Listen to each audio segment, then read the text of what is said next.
This camera is over 10 years old, and I'd still trust it on a paid shoot today.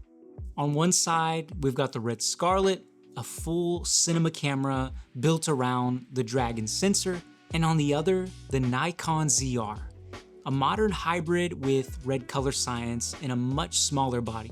We've used both of these on real client work, so this really isn't about specs. It's more so about how they actually perform on real client shoots. Let's start with the image, specifically dynamic range. On paper, the RED Scarlet is rated at around 16 plus stops, and the Nikon ZR is advertised around 15 plus. But in real world use, those numbers don't always tell the full story. From what we've seen, the Scarlet realistically lands around 14 to 15 stops, which is still incredibly high. The Nikon ZR feels closer to around 11 to 12 stops in real world use, which is actually very solid for a mirrorless camera. So this really isn't about one being good and the other being bad. Both are very usable, but you can really feel the difference when you start pushing and pulling the image. In high contrast scenes, bright skies, darker environments, the Scarlet really does give you more room. You can pull highlights down further, bring shadows up cleaner, and the image just holds together a little better. The ZR still performs really well, but you'll start to notice where it reaches its limit, and that's really the key difference. Not whether one is usable, but how far you can push it. There's also a difference in how the image feels. The Nikon ZR has a more modern look. It's clean, detailed, you can feel the clarity in the image.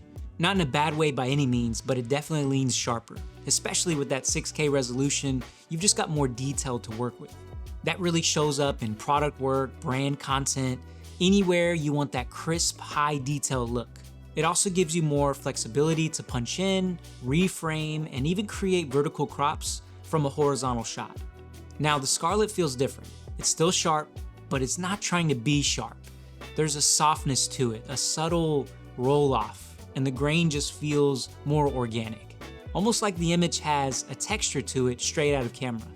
It leans more filmic, more natural, less clinical. So depending on what you're shooting, that difference matters. If I'm working on something more narrative or story-driven, that Scarlet image just feels right. And if I'm shooting something fast, clean, and brand-focused, the ZR's detail and clarity really shines.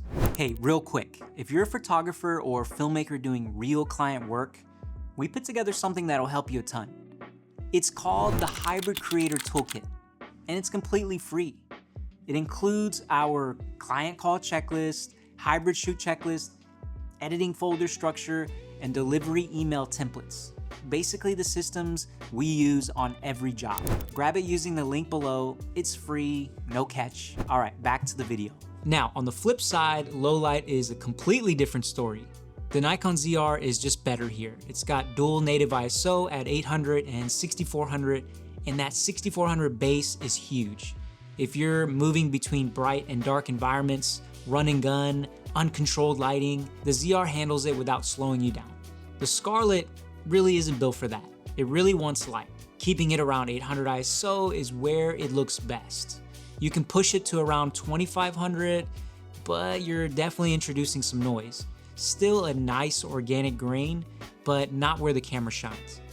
Another key difference is sensor size. The Nikon ZR is full frame while the RED Scarlet is Super 35, and that actually changes how you shoot. With the ZR, you get more room in your frame, but also more compression at the same focal length. So if I'm shooting something like a 2-cam interview, I can sit around 45mm and get a really nice balanced look. Wide enough to feel open, but still compressed enough to feel cinematic. With Super 35, to get that same field of view, you're stepping down to something like a 30mm lens, and when you do that, you lose some of that compression. So there have been times where we've actually used the Nikon ZR as the A-cam even over the RED Scarlet. Not because it's a better camera, but because the full frame look just made more sense for that shot. Now let's talk about workflow, because this is where things really start to separate. With the RED Scarlet, you can record proxies internally. So while you're shooting REDCODE RAW, it's also recording a ProRes proxy at the same time.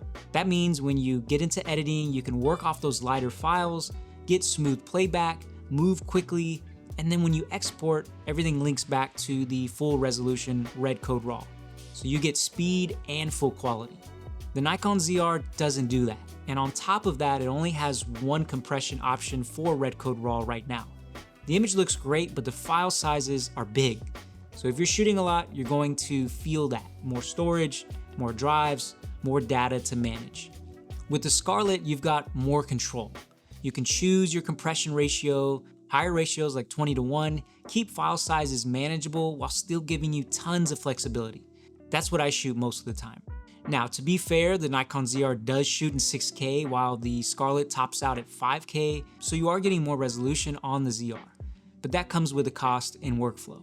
Now, zooming out, this is really where the differences become clear. These are just tools, and different tools are built for different jobs. If you're a hybrid shooter doing run and gun work, quick B-roll, moving fast, the Nikon ZR thrives in that environment. It's small, fast, and adapts quickly. But if you're working on something more structured like a narrative film, a commercial, or anything with a larger crew, that's where the RED Scarlet makes more sense. You've got SDI, better I/O, monitoring, focus control, everything is built for a team environment. And trying to force the ZR into that role starts to get clunky. Adapters, cables, points of failure, not because the image isn't good, but because the system isn't built for that. And on the flip side, we've used the Scarlet in run and gun situations plenty of times. It works, but you feel it. It's bigger, more noticeable, needs more light, and sometimes you just don't want that.